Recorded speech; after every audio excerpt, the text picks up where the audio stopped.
नमस्कार दोस्तों, मैं हूं वंदना भारती और आप देख रहे हैं कमोडिटी इनसाइट्स। आज कुछ अच्छी मूव्स यहाँ पे आई हैं। आप बोलेंगे ये अच्छी मूव्स क्यों हैं? क्योंकि स्टेबल कमोडिटीज़ में हम लोगों ने रिकवरी आता हुआ देखा है। खासकर मैं यहाँ गोल्ड सिल्वर की बात कर रही हूँ। गोल्ड सिल्वर में मैं इसलिए कंसर्न रखती हूँ, जब जनवरी की मूव आई थी वो मुझे स्पेकुलेटिव लगी थी।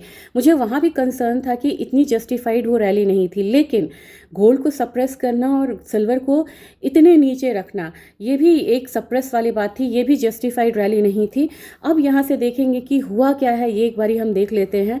अब यहाँ पे आप देखेंगे कि चाइना यहाँ पे क्या रिएक्शन दे रहा है। चाइना में बहुत दिनों बाद हम लोगों ने इन्वेंट्रीज को बढ़ते हुए देखा। कितना से बढ़ा? 5808 kg से बढ़ा। लेकिन क्या चाइना में इन्वेंट्री बढ़ा है तो प्राइसेस क्या नीचे आए? जी नहीं, कॉन्ट्रा मूव आई है। यहाँ पे प्राइसेस जो है वो हायर साइड हुआ है। 7% का एक अपसाइड हम लोगों ने यहाँ पे आता हुआ देखा है, और 7% के अपसाइड के बाद वहाँ पे फिर से $100 से ऊपर की मूव है। ये सिल्वर की बात मैं कर रही हूँ। सिल्वर कॉमिक्स में अब हम लोगों ने $85 का एकदम से जो रेजिस्टेंस है वो ब्रीच होता हुआ देखा है। जितना लंबा कंसोलिडेशन उतनी लंबी यहाँ पे ब्रेकआउट आती है। इस बात को मान के चलिए, इस हिसाब से मुझे $95 से $97 तक यहाँ पे चांदी लग रही है। अब चांदी जब वहाँ इतनी लग रही है, हमारा बाजार क्या लग रहा है? हमारा बाजार 2,77,600 के करीब है। काफ़ी दिनों तक ये 2.6 से 2.65 तक आपको परेशान करा है, मुझे भी करा है यकीनन। और यहाँ से आपको 2,77,600 की मूव आ चुकी है। अगला पड़ाव क्या होगा? 2,85,000, देन 3 लाख, और ये स्लोली आएगा। इससे वन साइडेड मान के नहीं चलेगा। तो आपने कहा और कल तो यहाँ पे डाउन साइड आ गया, हो सकता है वो डाउन साइड आए, लेकिन फिर वहाँ से एक रिकवरी आएगी, क्योंकि बाजार एक दिशा में काम नहीं करता है, ये हमें समझना है। ETF बायर्स के लिए मेरी यहाँ पे एक सलाह रहेगी कि आपने बड़े दिन पेशेंस के साथ वेट करा है। मार्केट डिकपल हुई है, रिटर्न से मिसमैच हुआ है, लेकिन अभी मुझे लग रहा है कि यहाँ पे 50 डेज एवरेज से ऊपर गया है गोल्ड में और सिल्वर में। तो मुझे लग रहा है कि यहाँ पे आपको रिटर्न मिलेगा, थोड़ा सा अगर आप होल्ड करते हैं तो। अब गोल्ड की बात कर ले। गोल्ड $51.99 है, $96 का अपसाइड है, लगभग 2% का अपसाइड है। सुबह में ये कम था, बड़ी स्ट्रांग होल्ड होकर ये कमोडिटी अब ट्रेड कर रही है। और यहाँ पे 1,62,500 का लेवल MCX में है। मुझे लग रहा है कि इतनी बड़ी तेज़ी एकदम से नहीं आएगी। 1,64,000 को पार करना बहुत ज़रूरी है, जो कि मैंने आपको चार्ट पे भी दिखाया था। 1,64,000 का लेवल पार करने का मतलब है कॉमिक्स में 5260 वाला लेवल आना। मैं कन्वर्जन करके कल आपको दिखाती हूँ डिटेल में।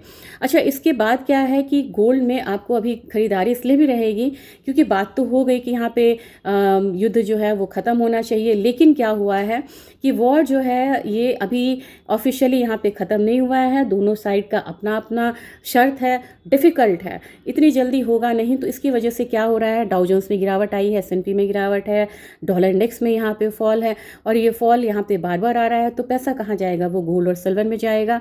क्रिप्टोज़ को भी आपको ध्यान में रखना होगा। अब ये दोनों बात हो गई। बात अब करेंगे क्रूड की। क्रूड में आपको एकदम नेकेड शॉर्ट जाना भी बहुत रिस्की होगा, क्योंकि एक डेटा है, Saudi Arabia, Iraq, UAE, Kuwait, यहाँ पे अभी जो टोटल लॉस है उनके ऑयल का 6.7 मिलियन बैरल पर डे के हिसाब से है। और ये मान के चलिए ये 6% ग्लोबल ऑयल आउटपुट जो है वो हिट हुआ है। इतनी जल्दी ये यहाँ पे वापस नहीं आएगा, क्योंकि इनके हिसाब से जो इनकी रिफाइनरीज़ को, बहुत रिफाइनरीज़ तो सेफ्टी के लिए उन्होंने बंद करा था, वो तो ओपन हो जाएगा, लेकिन बहुत रिफाइनरीज़ जो डैमेज हुई हैं वहाँ पे आपको दिक्कत है। इट विल टेक वीक्स और मंथ्स टू गेट रिपेयर्ड। तो ये चीज़ है। दूसरी बात यह है कि शिपमेंट अभी शुरू नहीं हुई है बिल्कुल फुल फ्लेजेड, अभी सिर्फ बात हुई है, लेकिन स्ट्रेट ऑफ हॉर्मुज में अभी भी 8% ही ट्रैफिक है। तो बहुत जल्दी आपको ये मतलब कि सप्लाई साइड स्मूथ नहीं होना है। तो यहाँ पे आपको क्रूड में ध्यान में रखना होगा। भले ही आज हमारी मार्केट डिकपल होकर ट्रेड हुई हो, अपना -8% नीचे है, ग्लोबल उठा हुआ है, तो कल के दिन हो सकता है कि हम एक अपसाइड आता हुआ देखें, और हमारी मार्केट में 9200 9400 का रेंज होना चाहिए। और नीचे की तरफ अगर जाती है तो मैंने आपको 7600 7200 बताया हुआ, ज़रूर ध्यान रखिएगा। मैं अभी से नहीं बता सकती कि कल यहाँ पे क्या होगा, लेकिन इतनी गिरावट के बाद एक यहाँ पे रेंज आना चाहिए, एक बाउंस आना चाहिए। नेचुरल गैस 3.04 के करीब ट्रेड हो रहा है, 2.5% का अपसाइड बाहर है, लेकिन हमारी मार्केट गिरी हुई है।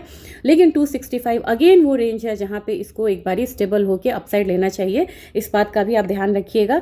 जिंक एक अच्छी कमोडिटी है, कॉपर एक अच्छी कमोडिटी है। जैसे ये केवस थोड़ा सा कम होगा, इसमें फिर से बाइंग आएगी, क्योंकि रियल ग्राउंड पे एक्टिविटीज शुरू होंगी। कॉपर 1207, मैंने 1220 बोला था यहाँ से, वो अपने टारगेट से बहुत नीचे मतलब नहीं है, पास में है। तो 1220 को लेके उसको हम कंटिन्यू करेंगे। निकल भी यहाँ पे 59 1593 है, 1620 तक मुझे निकल लग रहा है। एल्यूमिनियम 339 के करीब है, मुझे लग रहा है एल्यूमिनियम एक बार फिर से 345, 350, 340, 350 वाला रेंज जो है वो आ सकता है।